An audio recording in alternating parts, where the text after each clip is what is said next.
What if I told you Daniel chapter 11 isn't just history, but it's happening again right now in front of us, with scary accuracy?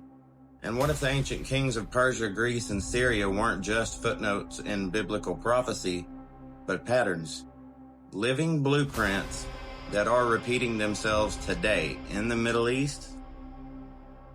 For years, many Bible students have viewed Daniel 11 as strictly historical, ending with Antiochus Epiphanes. But the closer we look, the more honestly we study the world around us, the more undeniable it becomes. Daniel chapter 11 isn't finished.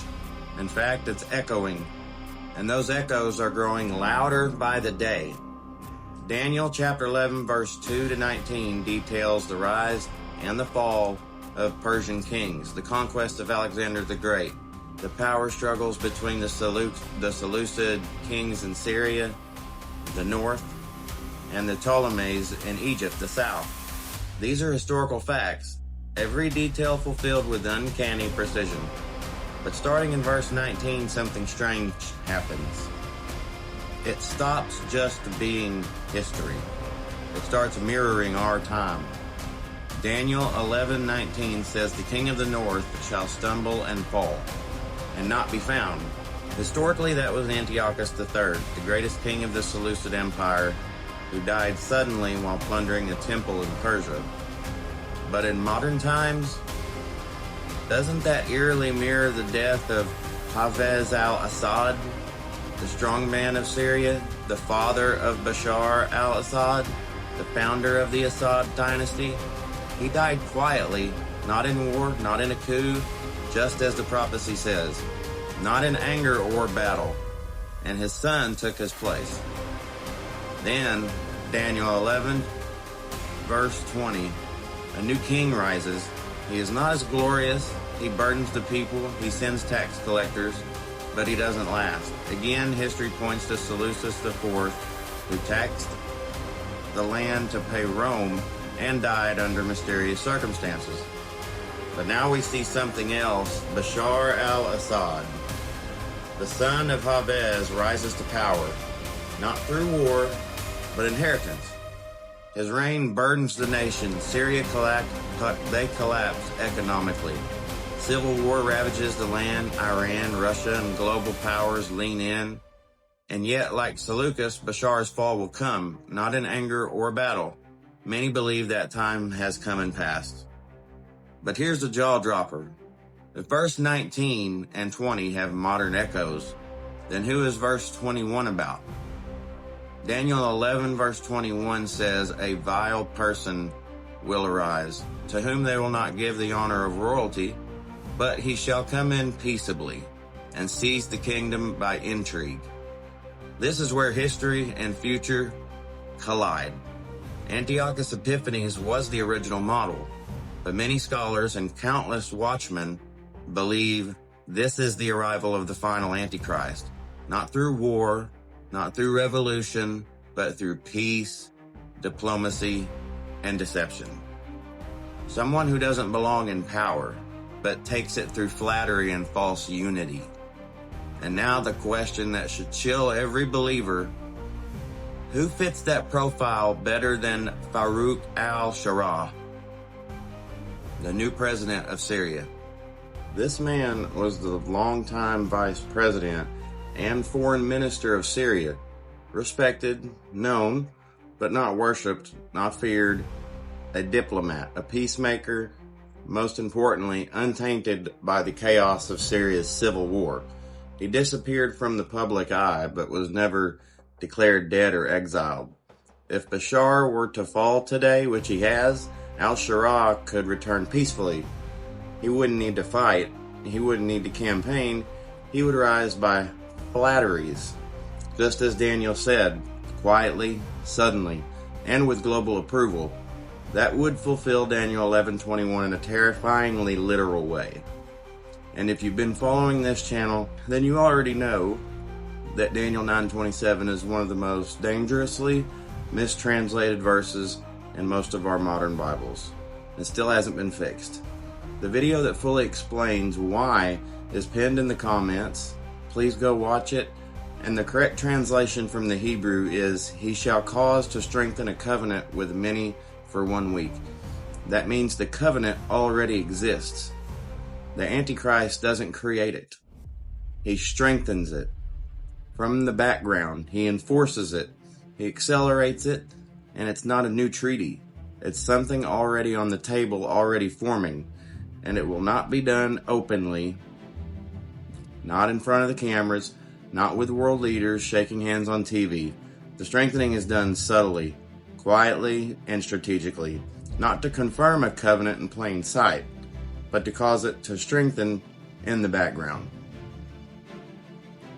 Now, the covenant that fits this exact profile, I think you know, the Abraham Accords, an agreement already underway, already in place, but still waiting for a final enforcer. That's how the beast operates, behind closed doors. And by that point, his face will already be known to the world. He may not be the ruler of Syria publicly, but his influence will be felt. And if we're right about we are on the prophetic timeline, we are at that point right now.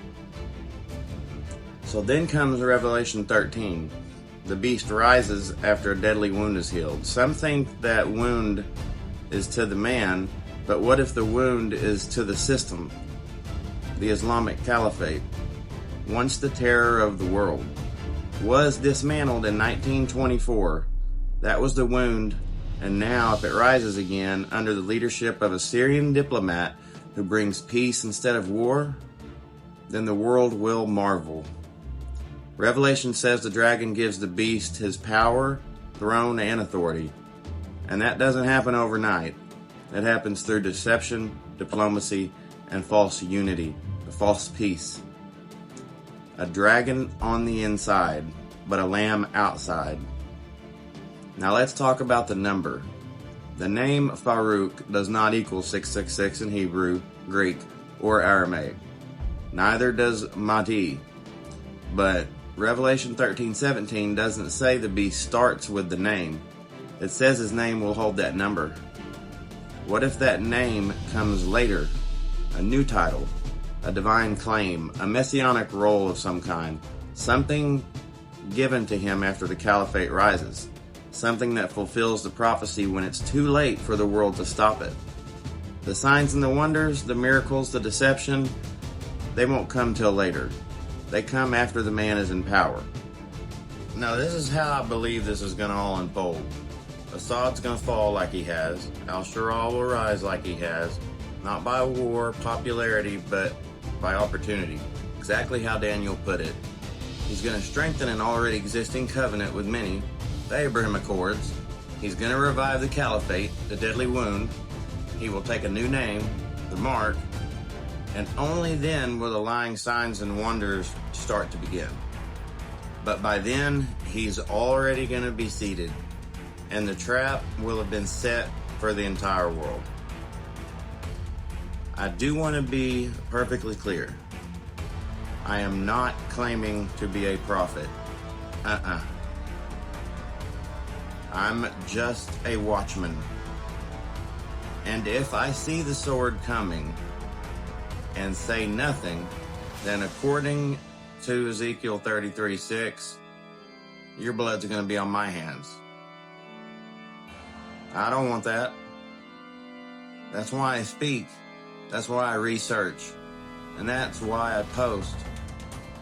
Because God is clearly setting the chessboard, and the pieces are all almost in place. This isn't just speculation anymore or wild theory. This is real-time prophecy happening in the exact region the Bible told us to watch. Proverbs 25:2 says it's the glory of God to conceal a matter, but the glory of kings is to search it out. That verse really does mean a lot to me. Because if God showed it to me, it's only because I was looking. And for me not to show it to others wouldn't be right.